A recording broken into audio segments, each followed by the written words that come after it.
Hi Robin, hope you're well. Thanks for visiting us today in the studio. Really enjoyed meeting you and discussing your golf swing and your golf requirements and how you'd like to move forward. Um, Obviously, the key kind of message that I got was you wanted to look at how you could hit the centre of the club face more often. For many years, you've struggled with heel strikes that turn into the dreaded S word, the shank, and what you were really after, rather than not so much handicap reductions and things like that. Your real goal is to just strike the ball better and feel a little bit more confident that you're not going to hit the dreaded shank, and you wanted to understand why you might do that, and just you wanted a second sort of a second opinion and a second pair of eyes. And I think we got some really good stuff done. Um, we focused on pressure and how you use your feet and how you pressure the floor, and your ground force reaction. When you start in posture, you have 60% of your pressure in your lead foot,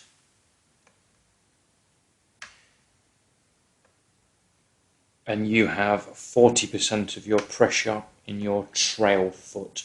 I really like that.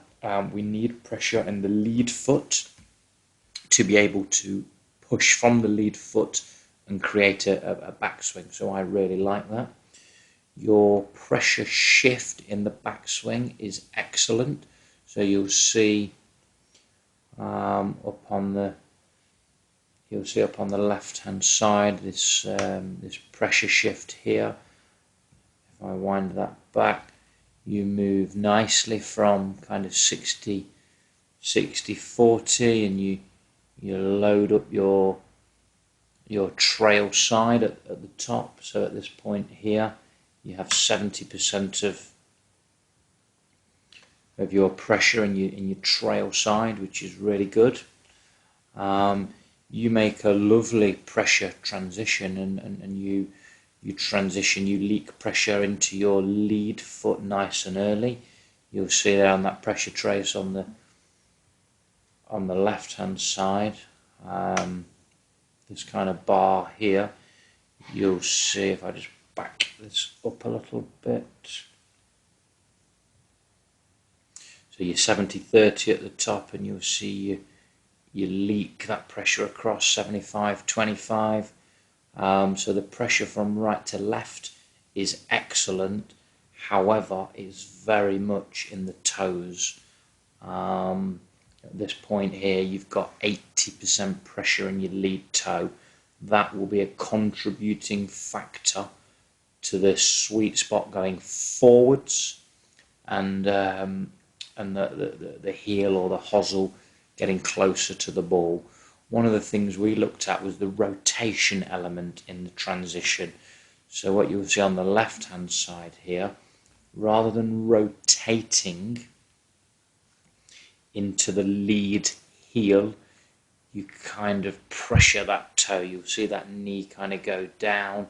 There's not much clearance of knees and hips, and you'll see that is pressuring the toes coming down into impact. You've got 80% pressure in your lead toe, 80% pressure in your trail toe. So the centre of pressure is out in the toes, obviously, and that won't be helping matters. So before we meet up next week, really work on that transition into that lead heel through rotation of knees and hips. Get some spray on the face, get some athlete's foot spray on the face, monitor that centeredness of strike, and I'd love to catch up with you next week and get some feedback. Hope this has helped, Robin. Have a few good days practice, and I'll catch you next week. Cheers.